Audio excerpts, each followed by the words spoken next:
Hey baby. Mambo. Imagine without wasting time. Yaani nimepiga tu kiatu yangu safi tu fresh nilinunua Uganda. Nikasema siwezi kuacha nikuje tu mbio. Unajua tena wazazi nyumbani wanapenda kutupimia nikasema umeniambia uko mtoto. Najua. Uko aje lakini? Niko poa. Leo najua nakula food si ndio? Unaona nimevaa nguo za kinyamu yani ukiona ziko fresh. Ziko fit. Sasa baby, without wasting time. Hapo ni Kiingereza nimepiga hapo. Without wasting time. Nilikuwa nataka duende tu hivi. Keje yangu ndio hiyo tu hapo ukiingia mlango. Hadi inaanga mlango. Yaani ukiingia tumeingia. Hapana. Leo hapana. Acha nikwambie baba, unaona kwetu.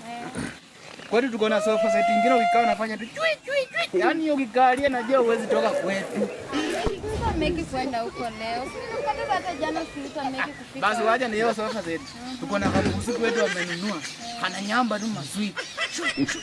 Unajua unapenda maswiti utakuwa tunakaa na kafinya hivi kana nyamba sweet. Unaweka kwa mdomo na nipo lebole na wala story inaendelea tu.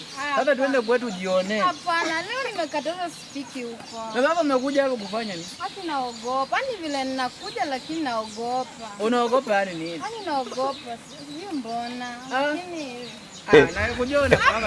Mimi naogopa nimekwambia niache. Imekuwa vile tena. Hello. Nimekataza jana huko sikia.